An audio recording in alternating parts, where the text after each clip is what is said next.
Hello, I'm John O'Connor, and welcome to Keep Left for July 6th, 2024.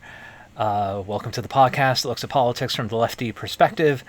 We're going to look today at the mandate for leadership from Project 2025. For those of you just getting up to speed on that, that is the organization and outlook from a lot of right-wing organizations that are trying to put together a roadmap for whatever is the next administration, most likely, in their eyes, the Trump administration, to essentially change the entire course of American history to make it more conservative in nature. The document itself is about 900 pages long, covers a lot of aspects of American governance, pretty much the entire federal administration. And last episode, yesterday, we looked at just the table of contents to just get a sense of how wide, what the scope of the manual is. Today, we're going to look at the introduction. As I said, this is by the chair of the Heritage Foundation, Kevin D. Roberts, Ph.D., out of the University of Texas. He was at a lot of different places, including in charge of a Catholic school, K through 12, in Louisiana. Did a quick Google search and found out that the Church of John Paul the Great was recently supporting locals in stopping a different church from providing food resources for homeless people next door. That's one definition of Christianity for you. Anyway, he is the chair of the Heritage Foundation right now, and this is sort of his introduction to the manual, and I think it's very important because in this introduction he kind of lays out the framework, if you will, for what they actually believe in terms of why this is important. And I have highlighted different aspects of this, and please, I apologize for the highlighting here, but the four main things they want to do is restore the family as a centerpiece of American life and protect our children. Will no one think of the children, as the character from The Simpsons says? They want to dismantle the administrative state and return self-governments to the American people. Not entirely sure where people lost the right to vote. Oh wait, no, that are the conservatives who are trying to stop people from being able to vote. Defend our nation's sovereignty, borders, and bounty against global threats, and for secure our God-given individual rights to live freely, what our Constitution calls the blessings of liberty. But what do those mean? Here, what they're saying is that the entire point of centralizing political power is to subvert the family. This is part of their promise, one, to restore the family as a centerpiece of American life and protect our children. And they sort of set out what they see those promises as entailing. And this sets out this idea of the left as contra family. This idea of that, this is an existential threat, right? Constantly you see in a lot of conservative circles the idea that any kind of wokeism or woke attitudes or anything involving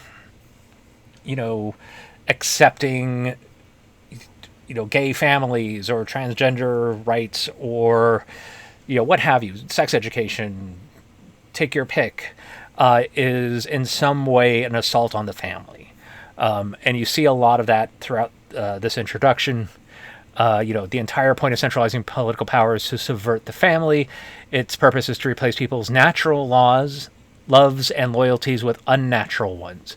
You see this in the popular left-wing aphorism, government is simply the name we give to the things we choose to do together. That's the first time I've heard of that aphorism, and I'm seeing it in a conservative manual. It sort of sounds like, maybe government is just the friends we made along the way. But government is simply something we try to do to make the world better, to do things when we can't do them alone, which was what I thought people on the left thought it was. But, apparently I'm wrong. Who knew? And once again, the family is in crisis. 40% of all children are born to unmarried mothers, including more than 70% of black children. Way to play the race card. And there is no government program that can replace the hole in a child's soul cut out by the absence of a father. Now, this is a little bit personal for me. My father was an alcoholic police officer who was on the take. My mother divorced him when I was 2, and I have never to this day regretted my mother's decision. If anything, I think I would have been a worse person had she stayed with my father. And, that's just my opinion. But nevertheless, they go on to say, fatherlessness is one of the principal sources of American poverty, crime, mental illness, teen suicide, substance abuse, rejection of the church, and high school dropouts. Bad use of English grammar there, I'll point out, because it's a source of high school dropouts. Doesn't really make sense. It would be high school dropout rate, but, I'm being pedantic right there. There's a lot of these statements, and this is an interesting for a Ph.D., from University of Texas, who is writing this. There's no citations. There's no citations to any study that would support this, probably because there aren't really any authoritative studies or anything that would be remotely, correct, or scientific that would support any of that. Later on, they talk about how that some of the goals to support the family include eliminating marriage penalties in federal welfare programs and the tax code, and installing work requirements for food stamps. I must confess I'm slightly unclear on how work requirements for food stamps helps the family. And I think it's interesting that there's a lot of places in this introduction, especially, I'm assume throughout the whole manual, where they sort of sneak in a different policy proposal with another one. Like, sure, if we want to encourage people to get married, it's a choice. Then eliminating any sort of marriage or tax penalty would make sense. But I'm not sure how installing work requirements for food stamps encourages family. Like, it just seems sort of counterintuitive.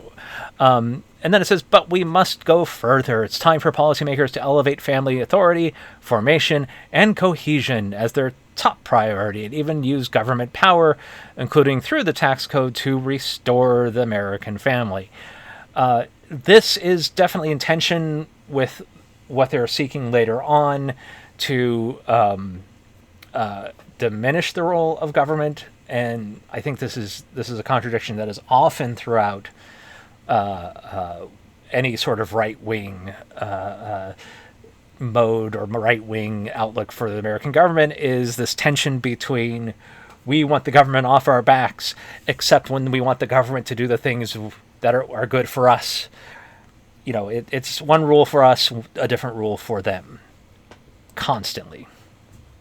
The next conservative president must make the institutions of American civil society hard targets for woke culture warriors. This starts with deleting the terms gender orientation and gender identity, or sexual orientation, gender identity, SOGI, again, an acronym I've never heard before, diversity, equity, and inclusion, gender equality, gender equity, gender awareness, gender sensitive, abortion, reproductive health, reproductive rights, and any other term used to deprive Americans of their First Amendment rights out of every federal rule, agency, regulation, contract, grant, regulation, and piece of legislation that exists. Now, look, I don't know where to even begin with this sentence. um, you know, even putting aside where you might stand or I might stand on diversity, equity, and inclusion, where you might say, hey, maybe we shouldn't discriminate on the basis of race. I mean, gender. How someone defines themselves on gender. I think that's fairly fundamental when it comes to what we want in a workplace. I think even conservatives, if you sort of pin them down, tend to believe, at least to a degree, that, at least temperamentally, what they're looking for is, I'm giving them the benefit of the doubt here. We want the government off our backs, and when we want these things, we want it race blind, right? We want to gender blind, whatever that is. Fair. If you don't want gender preferences, want racial preferences, while we may disagree on what the parameters of all that might mean, at least it's a consistent outlook, and you can sort of see the point.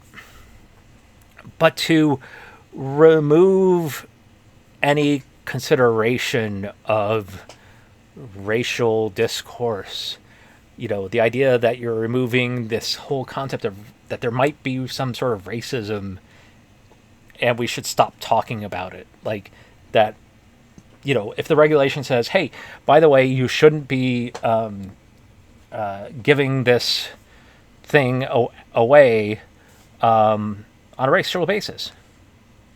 Racism is illegal here.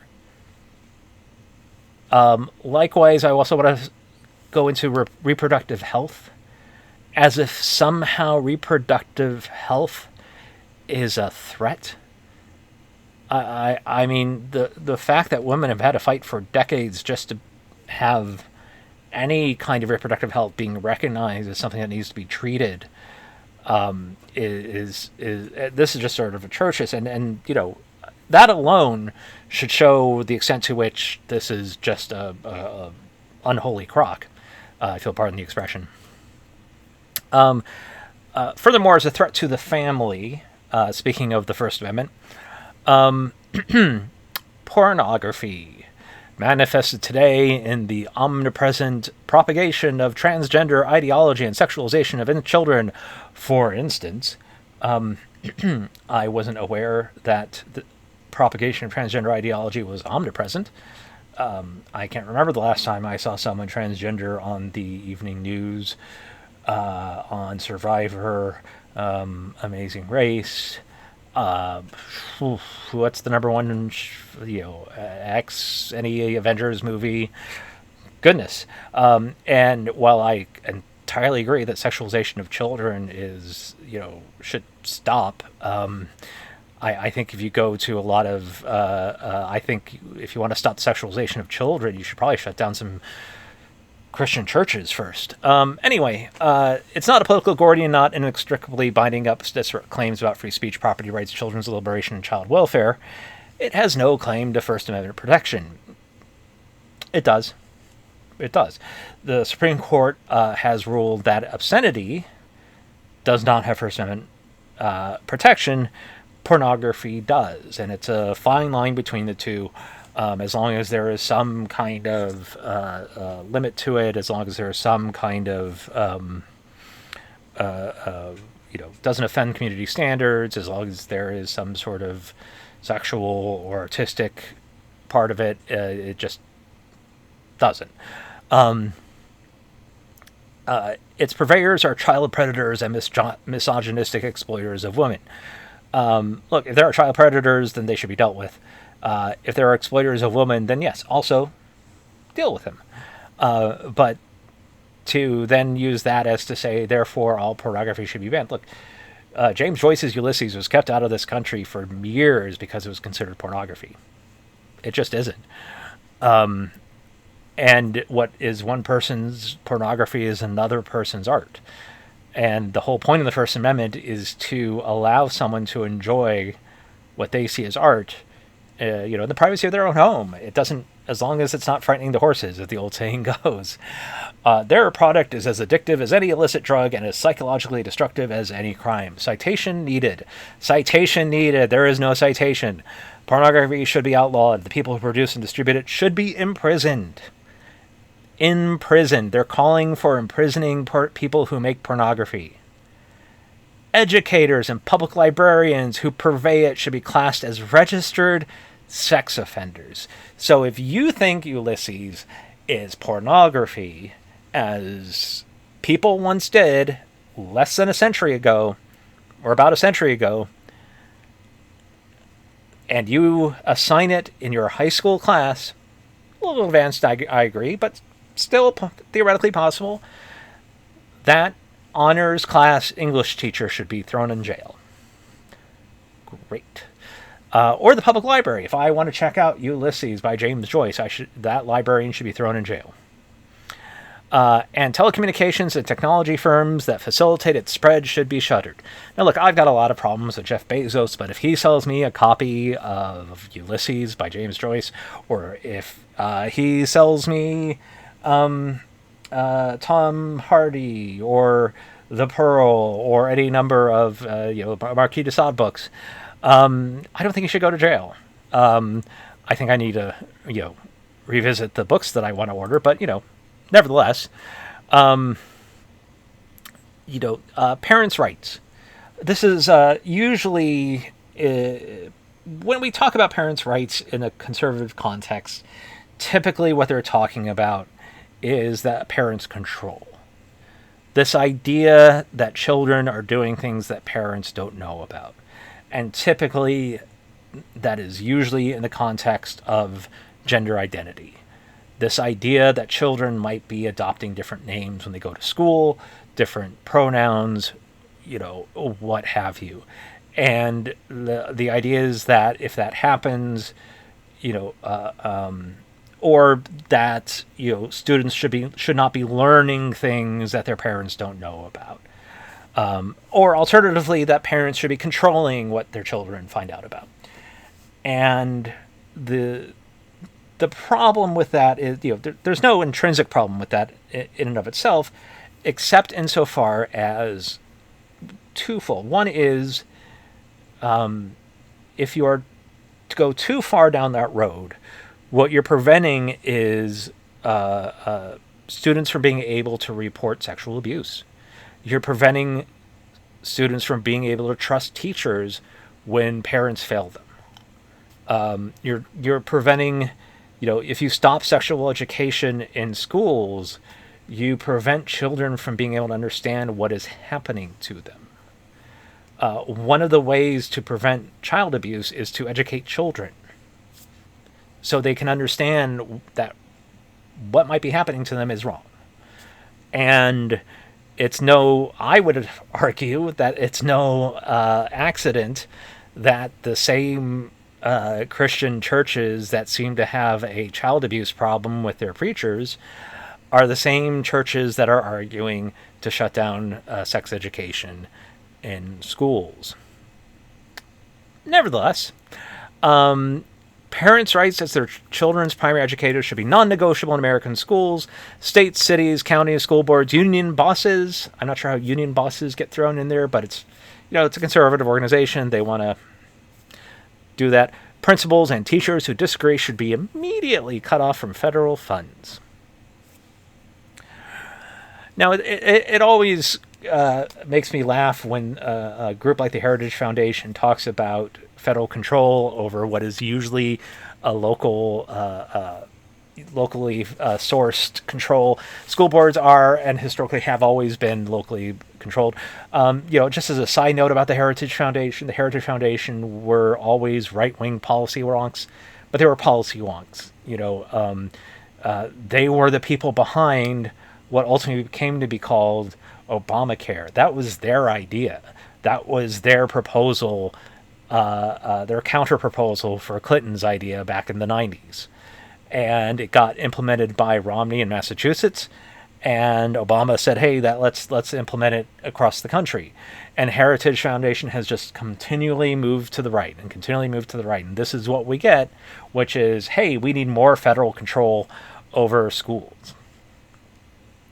The noxious tenets of critical race theory and gender ideology should be excised from curricula in every public school in the country. Bear in mind, critical race theory is not taught in schools. Critical race theory is barely taught in colleges. It is a very distinct theory that is taught in certain sociology classes, in certain politics classes, in certain geography, political geography, and social geography classes, and maybe some philosophy classes, feminist theory. Like, it's not exactly taught throughout all of college or high school. To the extent it is at most taught about in the sense of, and I think what usually is swept up in it is, hey, maybe slavery was bad. Maybe we should talk about Jim Crow being bad, and maybe we should talk about how blacks were systemically prevented from owning property straight up until the 1960s. Maybe we should talk about that. I don't know. Maybe we should, and gender ideology isn't really a thing, unless you're talking about the ideology that trans people exist. I always like to try to ask people what they mean by gender ideology. They have a hard time explaining that, unless they sort of mean, oh, that gender is mutable, that you could be, whoever you. It's like, okay, and what does that have to do with anyone else? Seriously. These theories poison our children, who are being taught on the one hand to affirm that the color of their skin fundamentally determines their identity and even their moral status, while on the other hand, they are taught to deny the very creatureliness that inheres in being human and consists in accepting the givenness of our nature as men or women. That's a sentence. At some point I will do a video on existentialism versus essentialism, and existentialism in opposition to fascism, and how essentialism is the root of fascism. And this is very much an essentialist argument. You are who you are by how you are born, and nothing can change that. And let's face it, critical race theory is ultimately not about that you are defined by your race. It's about how society has treated people because of their race, and has put people because of their race into social positions, into detrimental social positions because of their race. It's an analysis tool. It's an analytical tool. Of course, when you're talking about families, what else would you talk about except Roe versus Wade? But that's not enough. Dobbs is not enough. The next conservative president should work with Congress to enact the most robust protections for the unborn that Congress will support, while deploying existing federal powers to protect innocent life and vigorously complying with statutory bans on the federal funding of abortion. I'm not entirely sure what more can be done, except, I think maybe that means stopping contraception. Now we get to dismantling the administrative state and returning self-governance to the American people.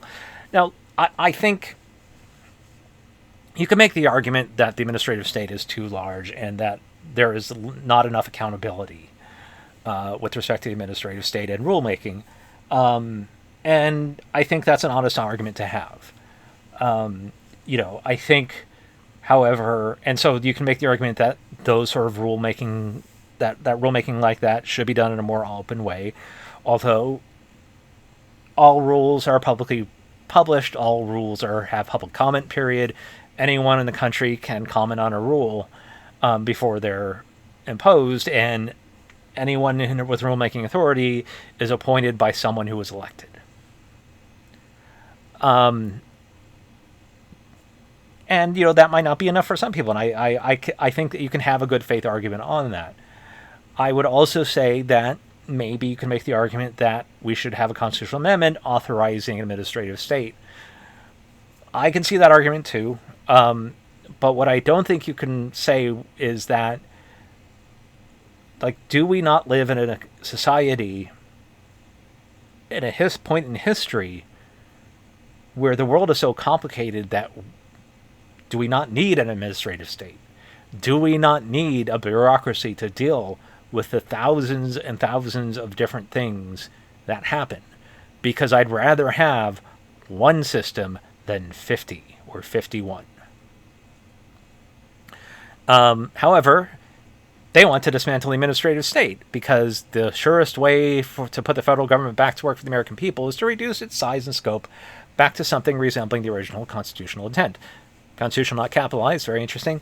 The constitutional intent was from 1789 when they didn't have... They had, barely invented horse-drawn carriages that didn't squeak. They hadn't invented the steam engine, really, by that point. Milling was done with waterfalls. Commerce didn't mean the same thing it does today. They also go on to say, like restoring popular sovereignty, the task of reattaching the federal government's constitutional democratic tethers calls to mind Ronald Reagan's observation that there are no easy answers, but there are simple answers. If you wanted another definition for fascism, that's one.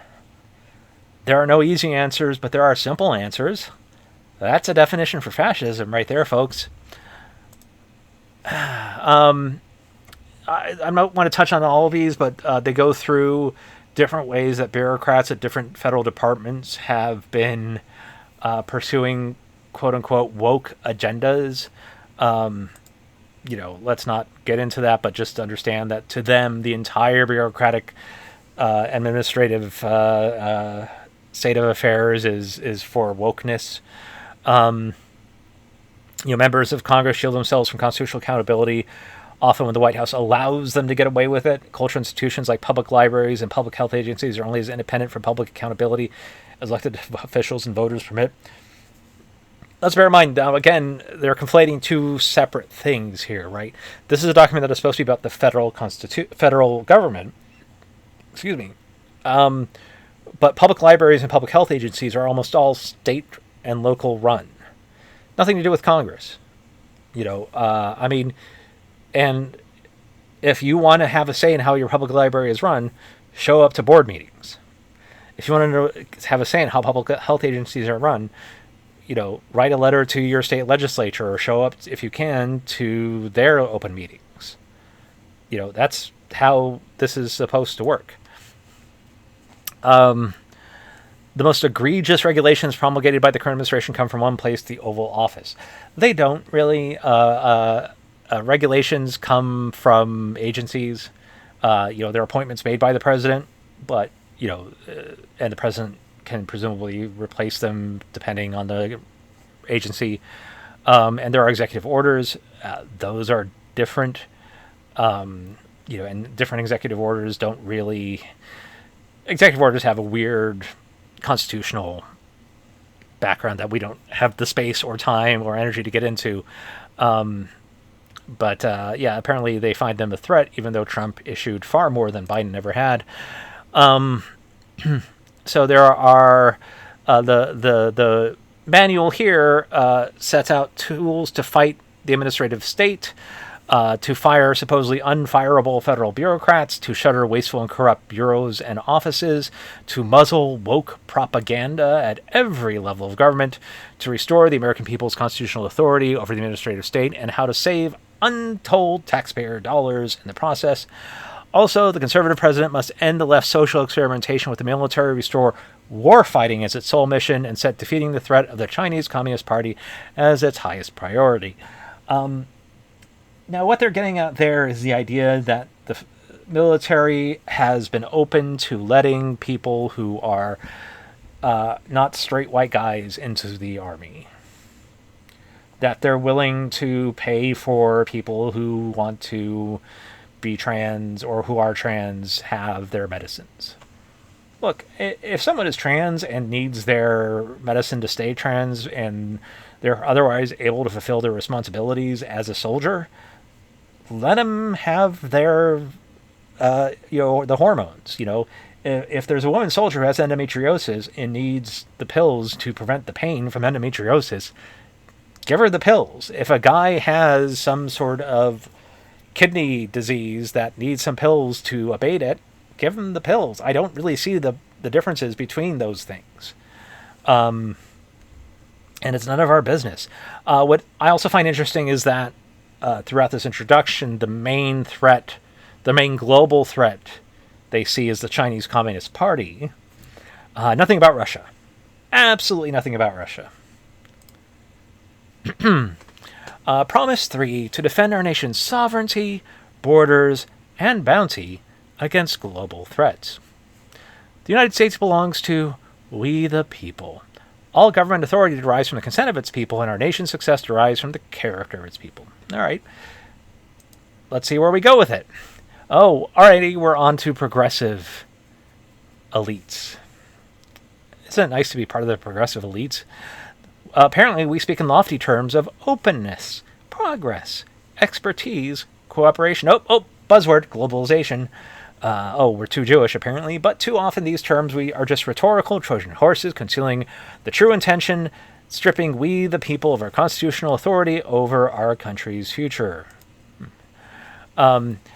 Apparently, they don't like Woodrow Wilson. In many ways, he is kind of the worst president. I actually agree with him on a lot of this. Democratic president, he did keep us out of World War I and then helped us fight World War I and win. But he also reinstituted segregation into the federal government and was all around not a great person. And apparently this his hubris has spread like a cancer through many of America's largest corporations, public institutions, popular culture. Now they start taking aim at so-called American corporations who have bent to the will of the woke agenda.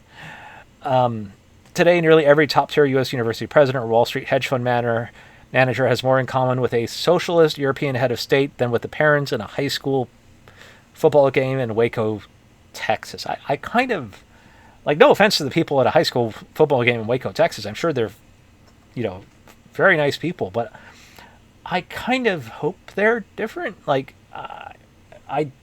hope that people are trained in business and have training and experience are heading up those companies and country than people at a high school game might be. I hope unless that is the people at the high school football game are, very well educated, their entire identity is wrapped up on their sense of superiority over those people. Again, citation needed. But under our Constitution, they are mere equals of the workers who shower after work instead of before. I have no idea why when you shower makes a difference. And I think under our Constitution, I 100% agree. We should all be treated as equals. That's why a progressive tax system exists. That's why we try to tax people like that. Anyway, so intellectual sophistication, advanced degrees, all those other markers of elite status have no bearing on a person's knowledge of the one thing most necessary for governance. Sorry, that's our dog. We're still having some July 4th leftover fireworks, so the dogs are cooped up in here where it's relatively quiet from the spooky fireworks out there. What is it that we need? What it means to live well. It's available to each of us, no matter how humble our backgrounds. And it's open to us to read in the Book of Human Nature. I guess this means the Bible. I don't know what they can possibly mean by that otherwise. Apparently the left is eager for America to sign international treaties on everything from pharmaceutical patents to climate change to rights of the child, and why those treaties invariably endorse policies that could never pass through the U.S. Congress. Bear in mind that treaties have to be ratified by the Senate. I would also point out that pharmaceutical patents treaties are usually pretty important because American pharmaceutical companies want to enforce their patents in other countries. we want other countries to stop polluting because it will save the entire world, and we don't want to just, you know, accept limits on our economies that other economies aren't going to accept, aren't going to do at the same time. And I'm not sure why children shouldn't have rights. Apparently, we support open borders despite the lawless humanitarian crisis around America's southern border. We want to, the left seeks to purge the very concept of the nation state from American ethos, no matter how much crime increases or resources drop for schools and hospitals or wages decrease for the working class. Let's parse that out. Crime has been decreasing for the last couple years. Crime is at an all-time low. Resources have been dropping for schools and hospitals because people keep voting against tax rises and tax increases. Although since the economy is starting to boom, we should have more tax revenue right now, especially next year. And as far as a wage decrease for the working class, a lot of immigrants aren't affected by minimum wages. And if you want working class to have better wages, you could, I don't know, have a higher minimum wage. But those are progressive ideals. Apparently, stopping immigrants from coming in and taking their jobs is the way to do that. Here's a little railing against environmentalism. Apparently, those who suffer most from the policies environmentalism would have us enact are the aged, poor, and vulnerable. It is not a political cause, but a pseudo-religion meant to baptize liberals' ruthless pursuit of absolute power in the holy water of environmental virtue. Oh man, that is some terrible writing. At its very heart, environmental extremism is decidedly anti-human. Stewardship and conservation are supplanted by population control and economic regression. Environmental ideologues would ban the fuels that run almost all the world's cars, planes, factories, farms, and electricity grids. Abandoning confidence in human resilience and creativity in responding to the challenges of the future would raise impediments to the most meaningful human activities. I'm not sure how car racing is a meaningful human activity, or AI production is a. I mean, look. The idea behind researching alternative fuels and alternative energies is to find better ways of doing all those things. Cars, planes, factories, farms, etc. If there are more efficient ways to do it with less of an environmental impact, I fail to see the downside. Also, there is ultimately a limited amount of fossil fuels on this planet. Period. And as much as I also believe in human ingenuity, you want to hedge your bets left, right, and center. That's just how it works. Anyway,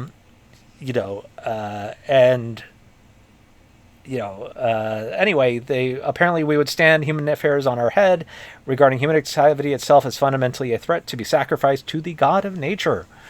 If you believe in God, God is also the God of nature, and I guess, I don't know, I'm not really enough of a religious buff to sort of untangle that one.